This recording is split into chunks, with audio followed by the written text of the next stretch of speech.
Hello guys, मैं बल्केश आपके अपने YouTube channel Hindi class by Balkesh media में स्वागत है।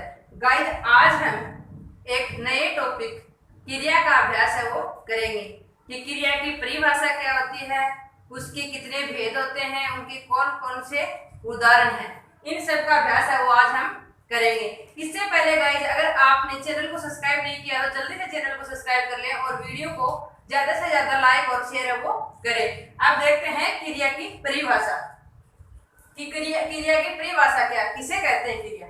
वाक्य में जो पद किसी कार्य के करने या होने का बोध कराता है उसे क्या कहते हैं, क्रिया कहते हैं। कि कोई भी पद है वो या कार्य है होने का बोध कराएगा उसे क्या कहेंगे, क्रिया कहेंगे। जैसे चलता है, खेलता है, पढ़ता है, पीता है, खाता है, ये सब किसी न किसी कार्य होने का बोध करा रहे हैं।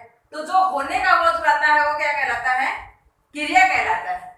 अब देखते हैं कि क्रिया जिस मूल शब्द से क्रिया बनती है उसे क्या कहते हैं, धातु कहते हैं। धातु के से क्रिया वो बनती है। जैसे गा, खा, पी, जा, पढ़ आदि क्या है, धातु है, इनसे क्या बनती है क्रिया। जैसे खा से खाना, गा से गाना, पी से पीना, जा से जाना, पढ़ से पढ़ना। तो इन धातु से क्या बनती है, जो क्रिया बनती है उसे क्या कहते हैं, धातु कहते हैं। अब गाइस देखते हैं कि क्रिया के भेद कितने होते हैं और किस आधार पर क्रिया को वो बांटा गया। सबसे पहले है कर्म के आधार पर और दूसरा है प्रयोग या रचना के आधार पर। क्रिया को दो भागों में बांटा गया, तो प्रयोग के आधार पर और एक रचना के कर्म के आधार पर। अब सबसे पहले लेते हैं कर्म के आधार पर। कर्म के आधार पर क्रिया को दो भागों में बांटा है, अकर्मक और सकर्मक। अब जो सकर्मक है उसको भी दो पार्टों में डिवाइड किया है, पहला एक कर्मक और दूसरा द्विकर्मक। तो कर्म के आधार पर दो अकर्मक और सकर्मक, सकर्मक के दो एक कर्म और द्विकर्म। अब होते हैं प्रयोग या रचना के आधार पर। प्रयोग या रचना के आधार पर क्रिया को 6 भागों में बांटा है। पहला है सामान्य क्रिया, दूसरा है संयुक्त क्रिया, तीसरा है नाम धातु क्रिया, चौथा है प्रेरणार्थक क्रिया, पांचवा है पूर्वकालीन क्रिया और छठा है अपूर्ण क्रिया। तो प्रयोग या रचना के आधार पर कितने हैं, 6 भाग हैं। अब हम सबसे पहले कर्म के आधार पर जो क्रिया के भेद हैं अकर्मक और सकर्मक, उनका उदाहरण सहित अभ्यास है वो करेंगे। अकर्मक क्रिया, अकर्मक यानी नाम से पता चल रहा है अकर्मक यानी कर्म रहित, जिसमें कर्म नहीं होता। तो अकर्मक क्रिया कौन सी होती है, वाक्य में जिस क्रिया का फल कर्ता पर पड़े और उसमें कर्म की आवश्यकता नहीं होती वह कौन सी होती है, अकर्मक क्रिया होती है। कि जो क्रिया है उसका सीधा किस पे पड़ता है, कर्ता पर पड़ता है और उसमें कर्म है वो नहीं होता, वो क्रिया होती है अकर्मक क्रिया। जैसे हम उदाहरण देखें, बच्चा रो रहा है। अब ये बच्चा क्या है, कर्ता, और रो रहा क्या है, क्रिया। अब इसका सीधा प्रभाव किस पर पड़ रहा है, कर्ता पर पड़ रहा है। तो जहां क्रिया का सीधा प्रभाव कर्ता पर पड़ता है वो कौन सी होती है, अकर्मक क्रिया होती है। मोर उड़ता है, मोर उड़ता है। अब ये मोर है, ये क्या है, कर्ता, और उड़ता क्या है, क्रिया। तो इसका सीधा प्रभाव किस पर पड़ रहा है कि कौन उड़ता है, मोर। तो ये भी कौन सी है, अकर्मक। रेलगाड़ी चलती है, रेलगाड़ी क्या है, कर्ता और चलती है क्रिया, कर्म नहीं है। तो जहां क्रिया का सीधा प्रभाव कर्ता पर पड़ता है वो है अकर्मक। शेर दहाड़ता है, शेर है कि कर्ता और दहाड़ना है क्रिया। विवेक उठ गया, विवेक क्या, कर्ता और ये क्या है, क्रिया। तो सीधा का कहने वाला है कि कर्ता क्रिया का सीधा प्रभाव कर्ता पर पड़ता है, कर्म नहीं होता, वो कौन सी होती है, अकर्मक क्रिया होती है। जैसे अकर्मक क्रिया कौन कौन सी होती है, कुछ क्या हम देखें, आना, जाना, सोना, दौड़ना, हंसना, बैठना, बरसना, दहाड़ना, जीना, मरना, कूदना, उछलना, जागना, रोना, बढ़ना, ठहरना, चमकना, डरना, उगना, घटना, होना आदि अनेक हैं क्रिया के अंतर्गत है वो आते हैं। जैसे बंदर उछल रहे हैं, बालक हंस रहा है, बादल बरस रहे हैं। ऐसे कुछ उदाहरण होते हैं, कुछ किस में आते हैं, अकर्मक क्रिया में आते हैं। अब इसका दूसरा पार्ट देखते हैं, सकर्मक क्रिया। सकर्मक यानी कर्म के साथ, अकर्म यानी कर्म रहित। तो कर्म के साथ, जिस वाक्य में क्रिया के साथ कर्म आता है और क्रिया का प्रभाव कर्ता करने पर के कर्म पर पड़ता है, वो कौन सी होती है, सकर्मक क्रिया है, वो होती है। कि वाक्य में क्या होगा, कर्म होगा और प्रभाव किस पर पड़ेगा, क्रिया का कर्म पर पड़ेगा, वो कौन सी होगी, सकर्मक क्रिया होगी। जैसे अध्यापक पुस्तक पढ़ता है, पढ़ता क्या है, क्रिया, पुस्तक क्या है, कर्म, और अध्यापक क्या है, कर्ता। तो अध्यापक पुस्तक पढ़ता है, अब क्रिया है, उसका प्रभाव किस पर पड़ रहा है, कर्म पर पड़ रहा है। तो जहां कर्म पर पड़ेगा वो कौन सी होगी, सकर्मक क्रिया।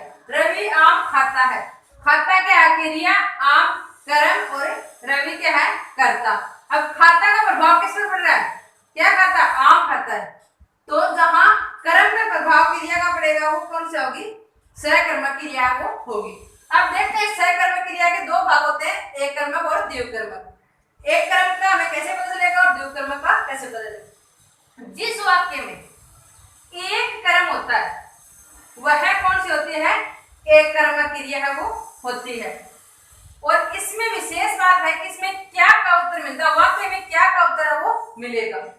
जैसे हम देखते हैं, लड़की खाना खाती है, लड़की क्या है, कर्ता, खाना कर्म, और खाती है क्रिया। अब देखो, लड़की क्या खाती है, खाना खाती है, और लड़की खाना खाती है, तो खाते का प्रभाव किस पर पड़ रहा है, खाना पर, तो कर्म पर पड़ रहा है। जहां कर्म पर प्रभाव पड़ता है वो कौन सी होती है, सकर्मक। और इसमें कौन, कितने कर्म है, एक ही कर्म है, तो एक कर्म है तो कौन सी होगी, एक कर्मक क्रिया। और क्या का इसमें उत्तर है वो मिल रहा है कि क्या खाती है, खाना खाती है। कोयल गाना गाती है, क्या गाती है, गाना।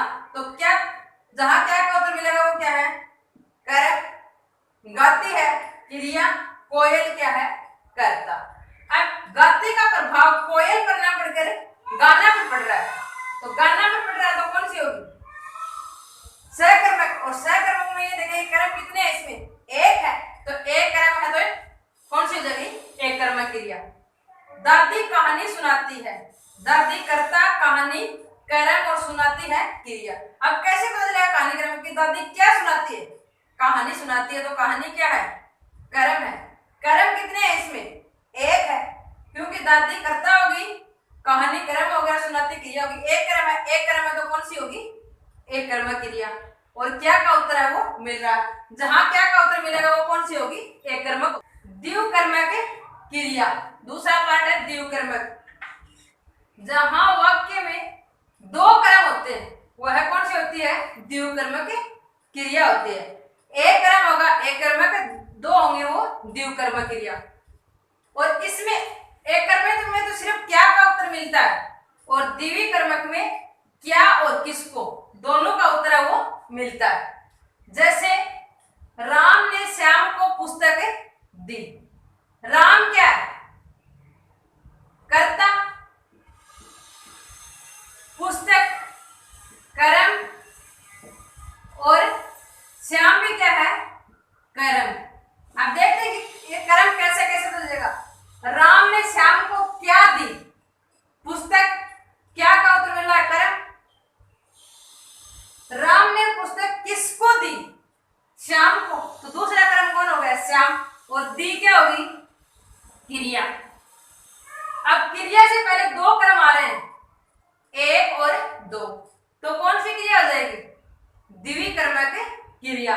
और द्विकर्मक क्रिया की पहचान हम कैसे करेंगे, जिसमें क्या और किसको, दोनों का उत्तर है वो मिलेगा। मैंने पुलिस को चोर पकड़वा दिया, मैंने क्या है, कर्ता, पकड़वा दिया क्रिया, और मैंने पुलिस को क्या पकड़वाया, चोर। तो क्या कहा उत्तर आ रहा है? एक कर्म किसको पकड़वाया? पुलिस को। दूसरा कर्म, दो कर्म आ रहे हैं तो कौन सी होगी? द्विकर्मक क्रिया। मोहन सोहन को पानी पिलाता है। मोहन सोहन को क्या पिलाता है? पानी। क्या का उत्तर आएगा? एक कर्म किसको पिलाता है? सोहन को। दूसरा कर्म पिलाता क्या है? क्रिया। तो जहां दो कर्म होंगे वहां कौन सी होगी? द्विकर्मक क्रिया। और क्या और किसका उत्तर मिलेगा? गीता ने सीता को कहानी सुनाई। गीता करता है ने सीता को क्या सुनाई? कहानी में क्या होगा? कर्म। किसको सुनाई? सीता को। दूसरा कर्म। और सुनाई क्या है? क्रिया। तो जहां दो कर्म होगा कौन सी होगी? द्विकर्मक। पुजारी ने भक्तों को कथा सुनाई। पुजारी करता क्या सुनाई? कथा। एक कर्म किसको सुनाई? भक्तों को। दूसरा कर्म। और सुनाई क्या है? क्रिया। तो जहां वाक्य में दो कर्म होंगे और किसको और क्या का उत्तर मिलेगा वहां कौन सी क्रिया होगी? द्विकर्मक क्रिया है वो होगी। तो गाइस आज हमने क्रिया की परिभाषा और क्रिया के भेद, कितने कर्म के आधार पर कितने होते हैं और प्रयोग के आधार पर है वो कितने होते हैं। कर्म के आधार पर दो, अकर्मक और सकर्मक। तो अकर्मक में कर्म नहीं होता, जैसे बच्चा रो रहा है, बालक खेल रहा है, बालक सो रहा है। जहां कर्म नहीं होगा, बिना कर्म की क्रिया होगी वो कौन सी होगी? अकर्मक। और उसका सीधा प्रभाव किस पर पड़ेगा? कर्ता पर। सकर्मक में दो, एक कर्मक और द्विकर्मक। जहां वाक्य में एक कर्म होगा, सिर्फ क्या का उत्तर मिलेगा वहां क्या होगी? एक कर्मक। और जहां वाक्य में क्या और किसको दोनों का उत्तर मिलेगा और दो कर्म होंगे वहां कौन सी होगी? द्विकर्मक। क्या करता है और किसको दोनों का उत्तर मिलेगा, दो कर्म हो जाएगा, वहां हो जाएगी द्विकर्मक क्रिया। तो गाइस अगले वीडियो में हम प्रयोग या रचना के आधार पर जो वाक्य के भेद है उनका अभ्यास है वो करेंगे। धन्यवाद।